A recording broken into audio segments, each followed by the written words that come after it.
नमस्कार, news capital express में आपका स्वागत है। बुलेटिन की शुरुआत करते हैं खास खबरों के साथ। सामाजिक न्याय और निःशक्त जन कल्याण द्वारा विशेष विद्यालय का संचालन किया जाता है, परंतु अत्यंत खेद का विषय है कि मध्य प्रदेश के कई विद्यालयों के विरुद्ध कई वर्षों से प्रशिक्षित शिक्षकों की कमी, संचालन में दिव्यांग छात्रों की अनदेखी हो रही है। अंततः निम्नलिखित बिंदुओं पर मान्यवर का ध्यान आकर्षित करते हुए समस्याओं का तुरंत निराकरण करने का आग्रह किया।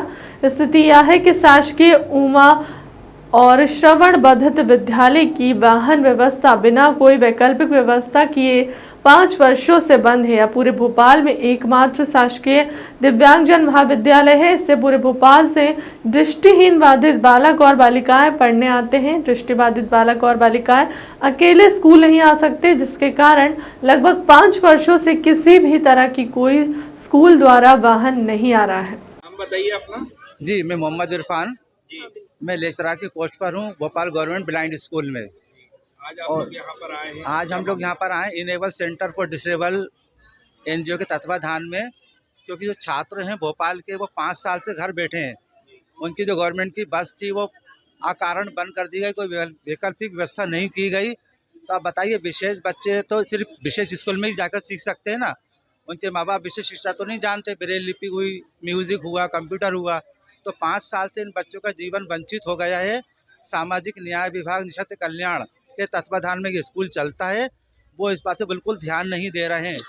तो आज हम लोग छात्रों को लेकर आए इसीलिए कि छात्रों की बात हमारे मामा जी तक जाए। हमारे मुख्यमंत्री बहुत यशस्वी हैं, बहुत ध्यान देते हैं, पर शायद उन तक ये बात नहीं पहुंची है। तो हम चाहते हैं आप लोग के माध्यम से ये बात प्रशासन के उच्च स्तर तक जाए, क्योंकि छात्रों का जीवन है। छात्रों का जीवन अगर बर्बाद होएगा तो बताइए आगे क्या कर पाएंगे। वैसे ही उनमें कुछ कमी है, इसलिए। इसको लेकर आप किससे मिले? हम लोगों ने अभी एक ज्ञापन पहुंचाया है सीएम सर के पास। इसको लेकर किसी मंत्री से या किसी नेता से मुलाकात हुई आपकी? हाँ, सामाजिक न्याय विभाग में हम 3 साल से दे रहे हैं बराबर। ये जो बच्चे आए ये कहाँ से? भोपाल के? भोपाल गवर्नमेंट स्कूल के हैं सब।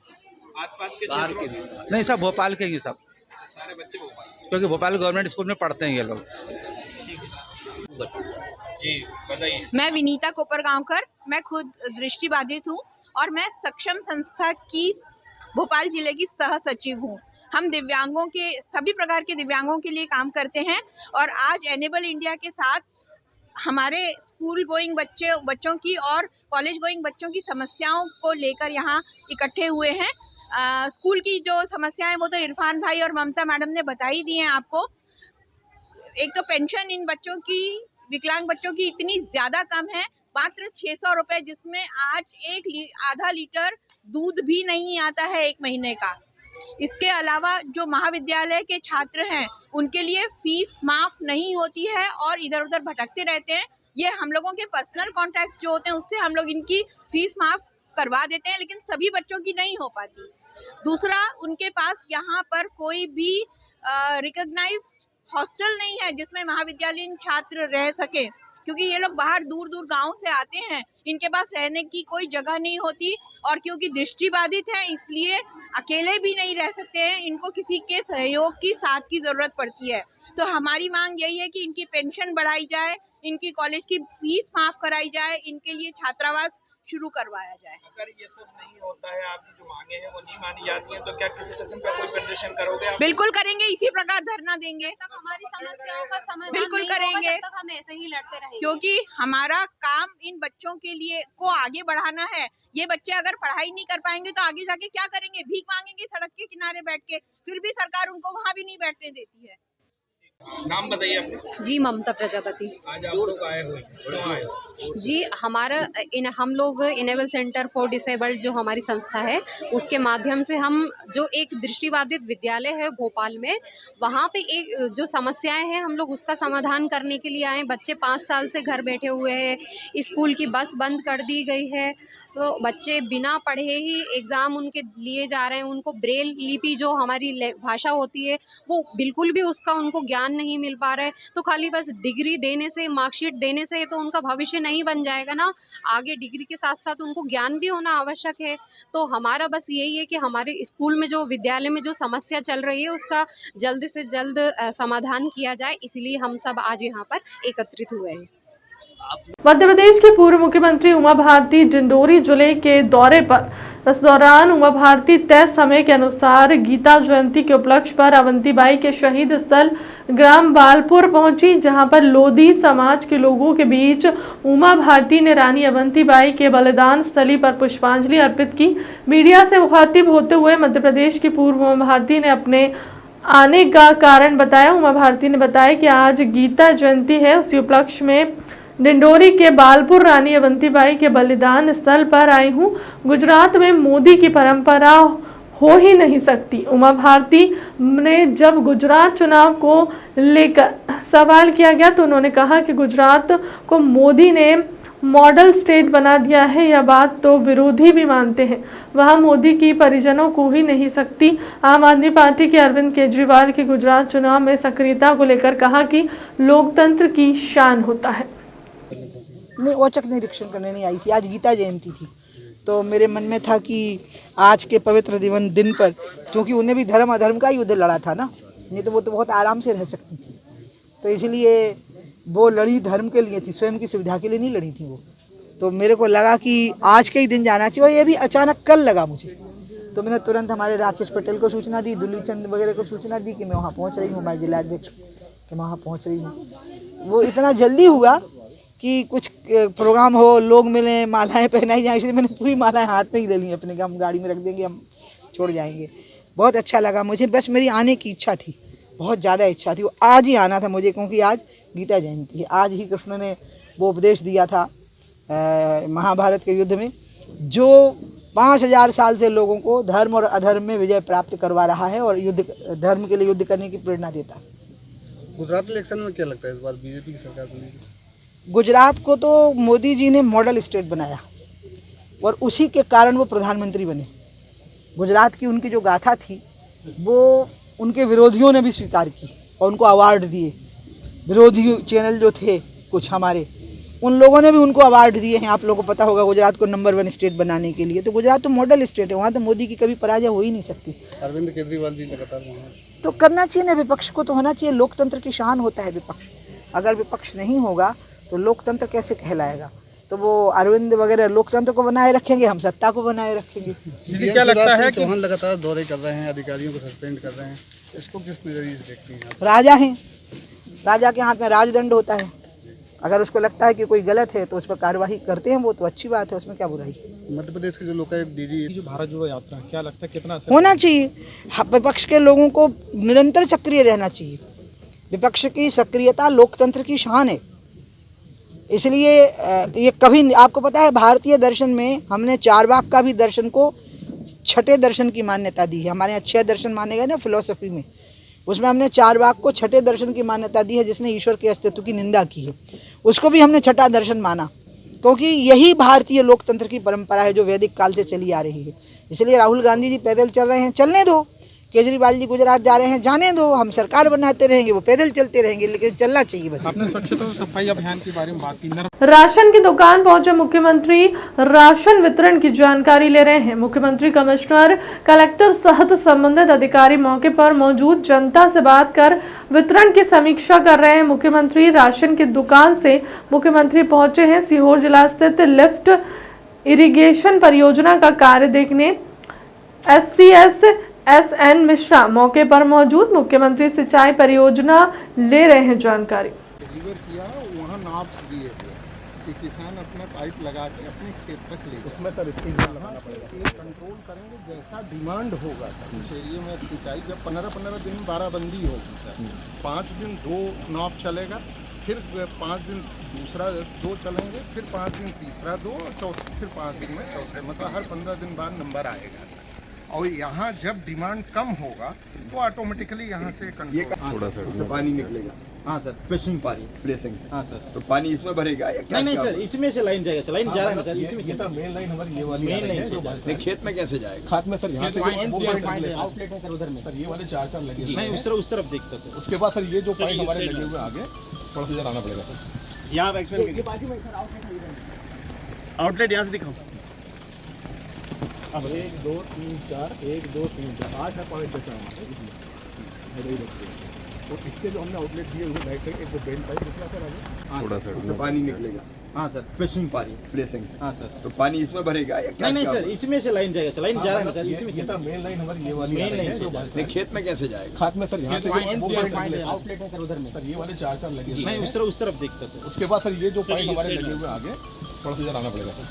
यहाँ आउटलेट यहाँ से दिखाओ। अब 1 2 3 4 1 2 3 4 8 है पॉइंट बचा हमारे।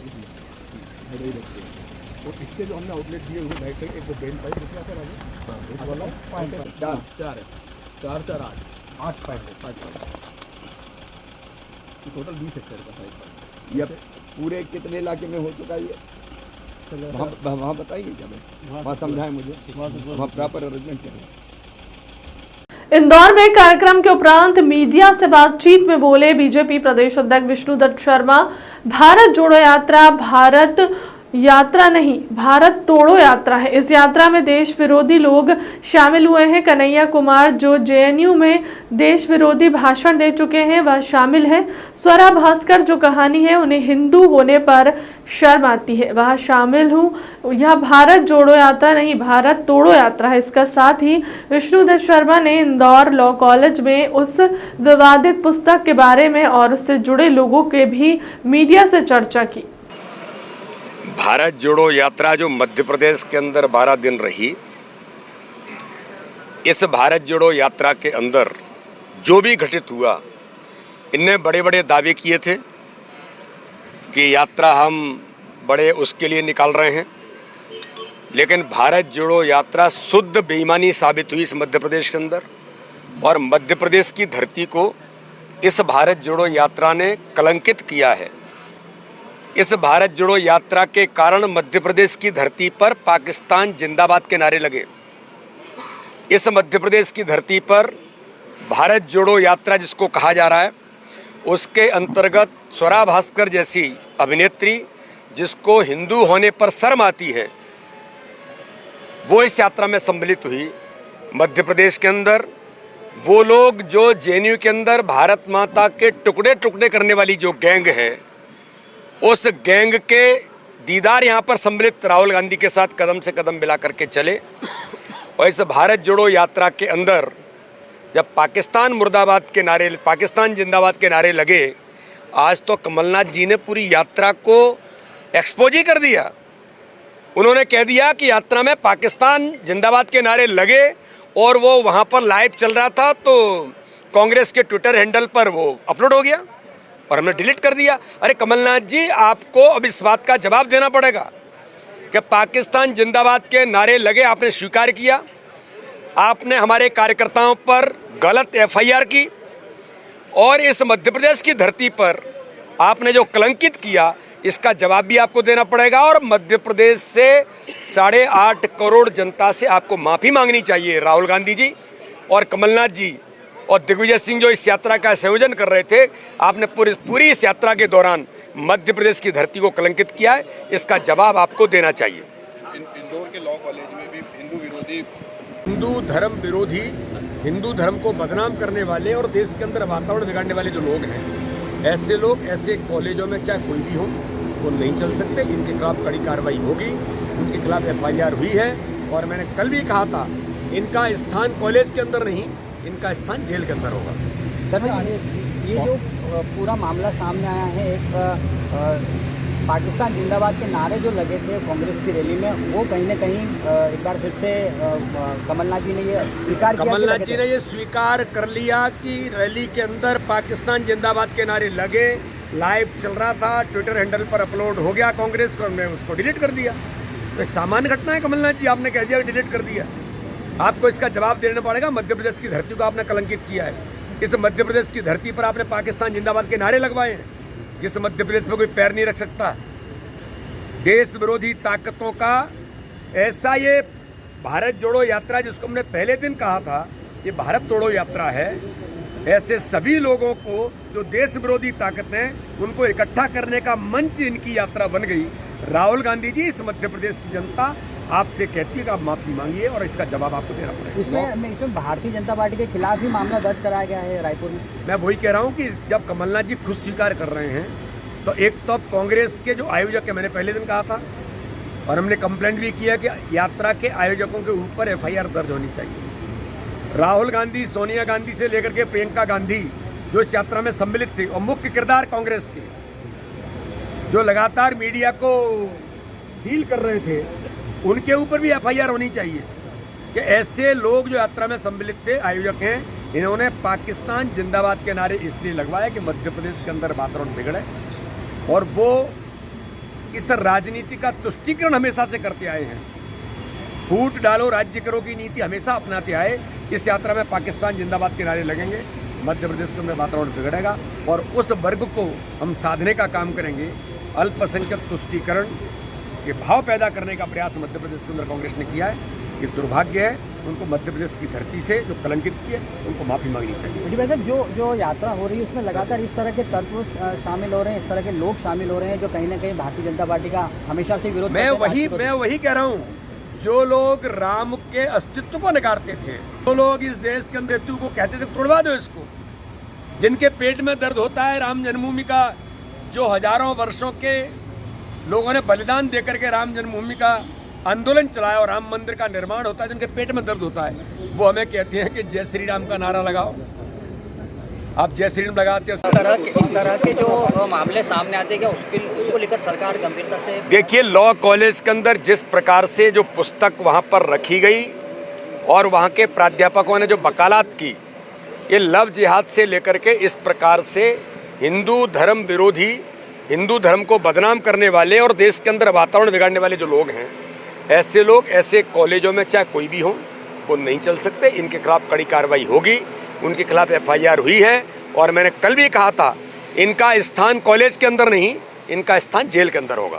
सर, ये जो पूरा मामला सामने आया है, एक पाकिस्तान जिंदाबाद के इस तरह के जो मामले सामने आते हैं उसको लेकर सरकार गंभीरता से देखिए, लॉ कॉलेज के अंदर जिस प्रकार से जो पुस्तक वहाँ पर रखी गई और वहाँ के प्राध्यापकों ने जो वकालत की, ये लव जिहाद से लेकर के इस प्रकार से हिंदू धर्म विरोधी, हिंदू धर्म को बदनाम करने वाले और देश के अंदर वातावरण बिगाड़ने वाले जो लोग हैं, ऐसे लोग ऐसे कॉलेजों में चाहे कोई भी हो वो नहीं चल सकते। इनके खिलाफ कड़ी कार्रवाई होगी, उनके खिलाफ FIR हुई है और मैंने कल भी कहा था इनका स्थान कॉलेज के अंदर नहीं, इनका स्थान जेल के अंदर होगा। सर, ये जो पूरा मामला सामने आया है, एक पाकिस्तान जिंदाबाद के मध्य प्रदेश जनपद सदस्य एकता संगठन के तत्वाधान में आज सोमवार को प्रदेश के सभी जिलों में जनपद सदस्यों की 4 सूत्रीय मांगों को लेकर जिलाधिकारी को ज्ञापन सौंपा। इसी कड़ी में भोपाल कलेक्टर ऑफिस पर अनिल पटेल नेतृत्व में बैरसिया जनपद पंचायत और फंदा पंचायत के जनपद सदस्यों ने मुख्यमंत्री के नाम ज्ञापन दिया। वहीं जनपद सदस्य दीपक विश्वकर्मा ने सरकार से अपनी 4 सूत्रीय मांगों को लेकर कहा कि जनपद सदस्य के प्रत्येक गाँव में उनकी बैठने की व्यवस्था की जाए, ग्राम में होने वाले विकास कार्यों में जनपद सदस्य की सहमति पर अनुमोदन से कार्य किया जाए। वहीं जनपद सदस्य को अपने जनपद क्षेत्र में कार्य करने के लिए 15 लाख रुपए विकास कार्यों के लिए दिए जाए। आज जो ज्ञापन दे रहे हैं कलेक्टर साहब को, क्या मांगे हैं आप? हमारी 4 मांगे हैं। मैं दीपक विश्वकर्मा, बैरसिया जनपद पंचायत, जनपद सदस्य वार्ड क्रमांक 25 से। हमारी 4 मूलभूत मांगे हैं।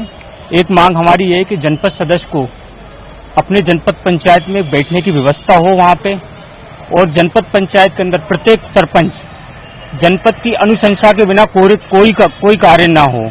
दूसरी हमारी मांग ये है कि हमारा मानदेय 1500 रुपए है महीने का, उसे बढ़ाकर 10,000 रुपए किया जाए और प्रति वर्ष हमें 4 लाख से 5 लाख रुपए खर्च करने के लिए मिलते हैं पंचायत में। जनपद पंचायत बड़ी पंचायत होती है, 4 से 5, 7 गांव तक की, 8-9 गांव तक की होती है। इसलिए हमारी मध्य प्रदेश सरकार से मांग है कि उसको बढ़ाकर 15 लाख रुपए किए जाए।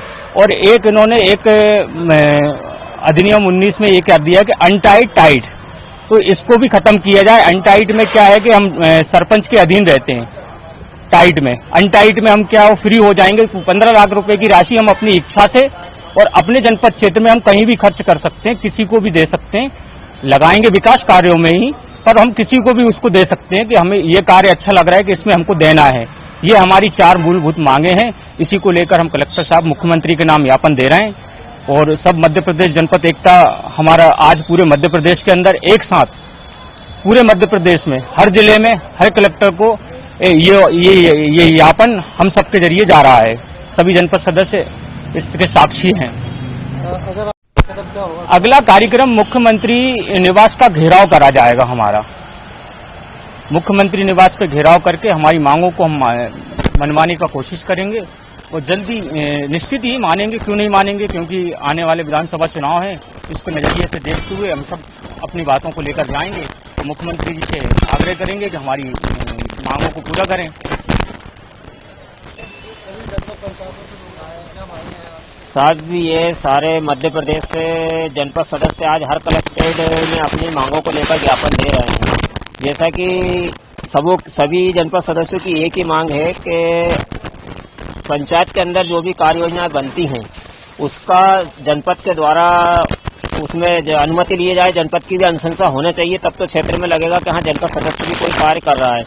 अभी क्या है, पूरा कार्य सरपंच अपनी मर्जी से टीएस करा लेता है, काम हो जाता है। जनपद को तो ये भी मालूम नहीं कि मेरे गांव में कौन सी नाली का प्रस्ताव गया है, कौन से रोड का प्रस्ताव गया है। तो उसमें जनपद सदस्य की अनुशंसा रहेगी तो कम से कम उसको ये जानकारियां रहेंगी कि मेरे क्षेत्र में क्या कार्य हो रहा है। दूसरा, सरकार ने एक स्कीम ये लगाई हुई है कि 10 लाख से कम की कार्य योजना कोई बनती नहीं है जनपद सदस्य की, और जनपद सदस्य की जो पैसा आता है वो 10 लाख से कम आता है, तकरीबन 3 लाख 4 लाख रुपए आता है। अब 10 लाख की कार्य योजना है, 4 लाख 3 लाख आप दे रहे हो तो वो 10 लाख की कार्य योजना 4 जनपद सदस्यों को मिलाकर बनानी पड़ती है। अगर 4 जनपद सदस्य को मिलाकर कोई कार्य योजना बना रहे हैं तो या तो 4 जनपद सदस्य की जगह आप एक जनपद सदस्य को चुनाव लड़ाएं। 4 जनपद सदस्य में असमानता रहती है और वो पैसा कहीं ना कहीं लग नहीं पाता और वो कैंसिल हो जाता है। इसलिए हमारी ये मुख्य मांगे हैं और अगर सरकार ये मानती है तो ठीक है, नहीं तो हम मुख्यमंत्री जी का घेराव करेंगे। इमलिया से धूरपुर के बीच सीता रेवा नदी पर प्रधानमंत्री सड़क योजना के अंतर्गत पुल का निर्माण स्वीकृत है। टेंडर नहीं लग पाने के कारण पुल का निर्माण नहीं हो पा रहा है। कई ग्राम वासियों द्वारा प्रशासनिक अधिकारियों से टेंडर लगाने की मांग की जा चुकी है। इसके बावजूद भी आज तक टेंडर नहीं लगे, जिसके चलते पुल का निर्माण नहीं होने से लोगों को नदी के बीच पानी में भीगते हुए निकलना पड़ता है। प्रतिदिन स्कूल जाने वाले छात्र छात्राओं को और अस्पताल, मंडी, तहसील के कार्यों के लिए लोगों का आना जाना लगा रहता है। उन्हें भी परेशान होना पड़ता है। सबसे अधिक परेशानी तो स्कूली छात्रों को होती है जो रोजाना स्कूल जाना होता है। नदी के पानी के बीच है, निकलते वक्त ड्रेस गीली हो जाती है। उस रोड की दूरी करीब 20 किलोमीटर है। फिर गांव के लोग सभी मुझे परेशान कर रहे थे, इसलिए मैं स्वयं के वैसे ये पुलिया डाल का निर्माण करा रहा हूँ नदी में। और मेरा प्रधानमंत्री सड़क योजना से यहाँ पुल स्वीकृत है, उसकी ट्रायल भी हो चुकी है और उसको टेंडर पर नहीं लगा पा रहा है या राजनीतिक कोई कारणों द्वारा नहीं लग पा रहा है। या मध्य प्रदेश की कई मंत्रियों से भी मैं बात कर चुका और मैं प्रधानमंत्री जी से सीधा निवेदन करता हूं कि प्रधानमंत्री सड़क योजना में जो पुल स्वीकृत है उसको जल्दी से जल्दी स्वीकृत कराएं। अन्यथा स्वीकृत न हुआ तो हम विधानसभा की मतदान केंद्र पर हम बहिष्कार करेंगे, हम वोटिंग नहीं डालेंगे। सहयोग नहीं है, ये खुद के व्यय पे बना रहे हैं। बहुत अच्छा जन सहयोग का कार्य कर रहे हैं। यहाँ पर जो पास में एक गांव है घूरपुर, वहाँ की छोटी छोटी बच्चियाँ स्कूल पढ़ने जाती हैं तो पूरे कपड़े गीले हो जाते हैं। तो इसी से प्रेरित होकर हमारे सरपंच जी ने बच्चियों का, जो बुजुर्ग हैं और जो महिलाएं जो अस्पताल नहीं जा पाते, उनके लिए सहयोग सरपंच जी द्वारा ये बनाया जा रहा है पुलिया। क्या नाम है आप? मेरा नाम चौधरी भूपेंद्र सिंह है। मेरी ग्राम की समस्या मैं बरसात से जूझ रहा हूँ। मैंने बरसात में भी एक स्वयं का एक रोड बनाया है एनटीपीसी रोड से मिलाने। 30 नवंबर को जिला बालाघाट और मंडला की सीमा से लगे मोती नाला के जंगल में हॉक फोर्स और नक्सलियों के बीच हुई मुठभेड़ में मारे गए 2 नक्सलियों के सफल ज्वाइंट ऑपरेशन का श्रेय बालाघाट मंडला रेंज आईजी संजय कुमार ने हॉक फोर्स को दिया। बता दें कि इस मुठभेड़ में सारे मारे गए दोनों नक्सलियों पर मध्य प्रदेश, छत्तीसगढ़ और महाराष्ट्र पुलिस द्वारा 43 लाख रुपए का इनाम घोषित था। मृत नक्सलियों में एक का नाम गणेश और गढ़चिरौली महाराष्ट्र के नरगुड़ा थाना अंतर्गत कासनपुर का रहने वाला व जबकि दूसरा नक्सली राजेश सुकमा छत्तीसगढ़ पालगुड़म निवासी था। मुठभेड़ में एक महिला नक्सली के घायल होने की भी खबर है जिसकी तलाश की जा रही है। और कितने आरोपी गिरफ्तार हुए? बालाघाट पुलिस के द्वारा अंतर्राज्यीय गांजा तस्कर गिरोह का खुलासा किया गया है, जिसमें लगभग 25 किलो से ऊपर 2 अलग अलग प्रकरण उन्होंने पंजीबद्ध किए हैं। ग्रामीण और पुलिसवाड़ा में 25 किलो से ऊपर गांजा की जब्ती की गई है और लगभग 11-12 आरोपी इसमें बनाए गए हैं। लगभग कितने का मसरूका है? एक जो ग्रामीण वाली कार्रवाई है जो कल रात में हुई, दोनों कार्रवाई रात में हुई, तो उसमें 21 किलो है और दूसरे वाले में लगभग 4 से 4.5 किलो का जब्ती की गई। एक मुख्य आरोपी सरपंच का नाम आया है, कौन है सर? इसमें डोंगरमाली के जो वर्तमान सरपंच हैं मनोज लिलारे, वो भी वहाँ मौके पर पाए गए हैं और उनकी भी संलिप्तता अभी तक जो प्रमाणित पाई गई है, तो उनको भी आरोपी बनाया गया है। इसमें आगे जो कार्रवाई सरगना को लेकर भी कोई नाम आ रहा है? नहीं, अभी कोई नाम नहीं आया है कि कौन सरगना, अभी तो डिटेल पूछताछ की जाएगी। इनमें जो मुख्य आरोपी हैं उनको पीआर पर लेकर विस्तृत पूछताछ की जाएगी, पर इसके तार भंडारा और अन्य जिलों से जुड़े होने की पूरी संभावना है। सर देखा जाए तो बालाघाट जिले में बहुत से युवक गांजा के जो यूज़ करने या इसकी तस्करी करने में लिप्त पाए जाते हैं, क्या मैसेज रहेगा? मैसेज तो यही रहेगा कि नशा आपको शारीरिक और मानसिक दोनों रूप से कमज़ोर करता है, तो सबसे पहले तो हम लोग इसका प्रतिकार करें, इसको रिजेक्ट करें, इसका बहिष्कार करें। और यदि कोई आपके आसपास या पड़ोस में गांजे के व्यापार में या उसके सेवन में लिप्त है तो उसकी जानकारी पुलिस को दें, नशा मुक्ति केंद्र को दें, ताकि हम लोग उनका पुनर्वास करा सकें। अभी हाल ही में पुलिस ने इनके और भी सब यूनिट्स जैसा अभी तक नुकसान करा दे रहा है कि कुछ इनका माल नैनपुर सप्लाई होता था, कुछ इनका माल वारासिवनी और इस तरफ सप्लाई होता था, कुछ लांजी क्षेत्र में सप्लाई होता था। अभी जब पीआर हम लोग लेंगे इनके सभी लोगों का, तो बहुत सारी डिटेल्स का खुलासा हो।